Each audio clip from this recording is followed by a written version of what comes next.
There they are, led by Vanny Gandler, Jel Cayuna, and of course, Miss Everywhere, Dawn Katindig, looking to lead Cignal. It's been a tough 2026, but they have that championship mentality. The Creamline Cool Smashers, Gia de Guzman. Here we go, game number 1 of the PVL All-Filipino Conference Finals. We begin with Galanza, saved by Dawn.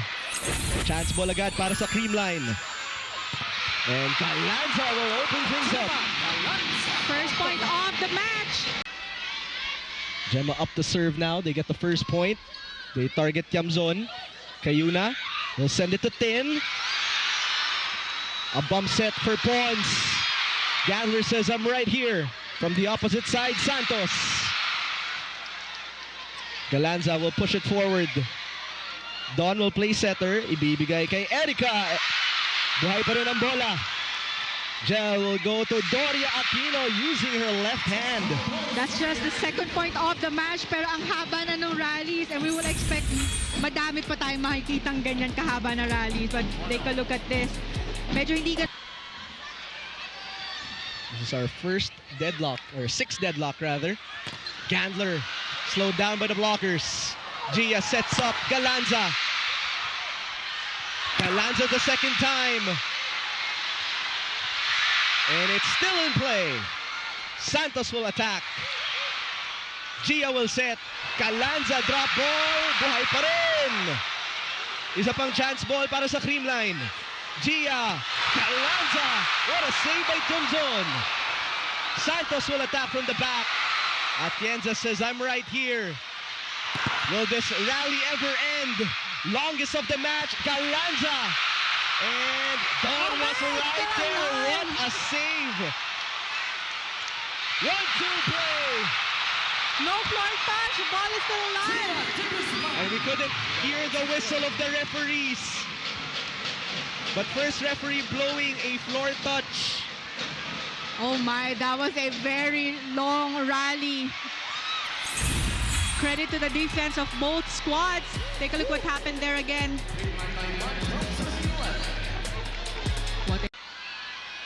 5-0 run. Cignal. They need a big point here. And who will they go to? Of course, their leading scorer here in Erica Santos. That is our spike of the set, brought to you by... And that's right, she actually delivered a master class with 29 excellent sets for the semifinal round pa lang. And ito, kakastart pa lang natin ng first set, and 4 points na si Jel Cayuna. Points na, wala pa yung excellent sets niya. So we'll see later what her numbers are. Look at that, no look. Literally, here in set number 1. Yeah, Miss Everywhere talaga to si Dawn. Panaga. Good placement shot there for Pangs. Big serves coming up. Oh! Dawn was right there. Tiamzon sent back. Coverage by Gandler. Eliza will set. Galanza will attack. Dawn says, I'm right here. Back row attack for Gandler. And she puts it away. Nice communication from the side of Cignal. Giselle C really shouting at Vanny Gandler for that setup. Back row hit. 1 point away. Bump set. Tiamzon is denied. And the Cool Smashers will take set number 1. And it all ended with that kill block from the Creamline Cool Smashers. Pure Gold, always panalo. Play of the set brought to you by Pure Gold.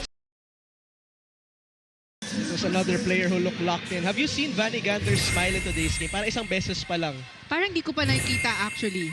Kahit ang ganda ng points niya, usually yung mga players pag nakuha ng magandang puntos, talagang pumped up sila. They will celebrate with their team. As we welcome you to set number 2. Not the best first ball. They will go out of system with Vanny. Easily picked up by Gia. Carlos from the opposite side. That is neutralized. Set up for the back. That play has been automatic for Cayuna and Santos. That's right. And no first set, I think she was able to score 2 points out of the service line. And to remind everyone, she had 4 points. And at some point was the leading scorer of Cignal. Gia, in the meantime, goes to Pangs. Don, secondary setter. That's tight to the net. Cayuna pushes for Tiamzon. Gia will set up Tots. Good coverage by Jen. Galanza will attack. And it is still in play. Gia. Carlos from the middle. Good defense by Cayuna. Back row Gandler. Good defense by Nierva. Back row Pons. Long exchange here in set number 2. Santos can't put it away just yet. Carlos will put it down. A long rally. Tots Carlos finally ending it. And now let's turn it over to Franny Reyes. After that opposite hit. Good first pass. Tiamzon had to wait for a bit. And now a bump set for Carlos. Going cross. Covered by Cayuna. Bump set naman para kay Santos. Gia tosses it to Pons. Now it's back row Gandler. And Gandler will send that one away. That was a tough set from Jel Cayuna. She had 3 spikers in the front row but still went for the back row. Finding Vanny Gandler ready.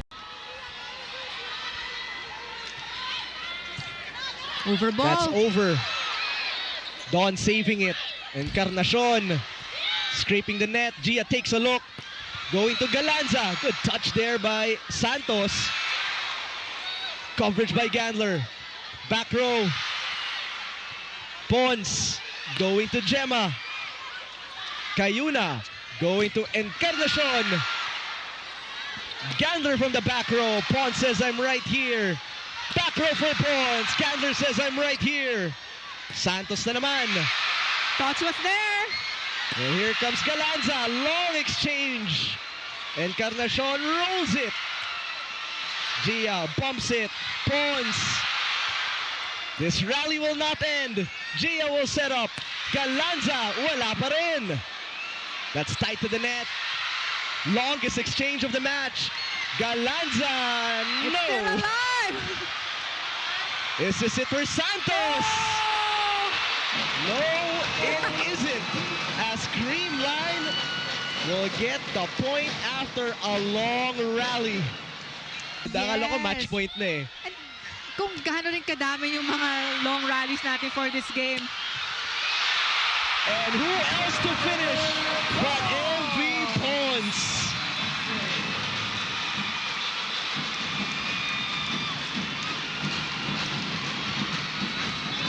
You could hear the crowd roar. Pure Gold, always panalo play of the set, brought to you by Pure Gold. Sa Pure Gold, always. Bumagal yung laro ng Cignal. So coming to this set number 3, they need to be more aggressive. They have a good floor defense, but they need to convert those into points. As we welcome you to set number 3. As Gemma Galanza now in double figures with 11 points. That was a tough one also for Gemma. Ang layo niya doon sa net, but soft touch. Bumagsak agad in the middle defense na their middle attacker, so they need to adjust on the set. So early start here. Service ace for Gia de Guzman. They're on the big stage because of the 5 a.m.s, the sacrifices, tears, sweat that no one else saw because they had a dream and let nothing stand in their way. And best believe they are not stopping now. And oh, before I forget, 3 sets only, Franny. Munting paalala, ang nauuna ay nahuhuli at ang nahuhuli ay mauuna. Pati doon, meron pa rin sila. They haven't stopped talking to each other here. It's getting intense between the two of them. But right now, Cignal looking to intensify their game here. Still good. 3-man wall. Tough bump set. Gandler puts it down. So Cignal really working hard now to get points. They're down by 5 points for this set number 3 and down by 2 sets. That is a much needed point for Vanny Gandler. She has 16 points, well on her way. Carlos, same move, different result. Back row hit, Santos. Jen Nierva with the dig. Carlos with the attack. Balik sa Creamline. They set up Pons. Vanny right there. And this will be a free ball. Gia. Pons. What a dig by Don. Gandler from the back. Galanza was right there. Off speed. And Tots Carlos works. That was a very smart hit from Tots Carlos. De Leon now serving. C will set. Tiamzon getting more touches. Gia to Panaga. Good touch by Pangilinan. Back row Gandler with a push. Set up once again for Gemma. And reflexes there by BDL. On we go. Tiamzon na naman. Gia will set. Carlos from the back. Denied.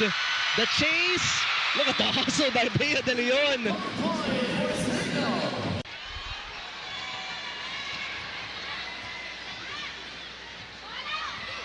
Encarnacion, blockers have been on point for the Cool Smashers. Gemma now, a high bump set for Pons. Sharp cross. Balik sa Creamline. Gia, back set. Carlos. There was no block touch. In this game of the finals, no block touch.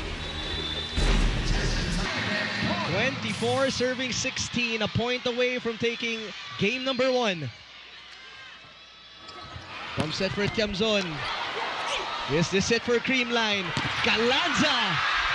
And that is the point. The game-winning point for the Cool Smashers. And they will take game number 1 of the PVL All-Filipino Conference Finals.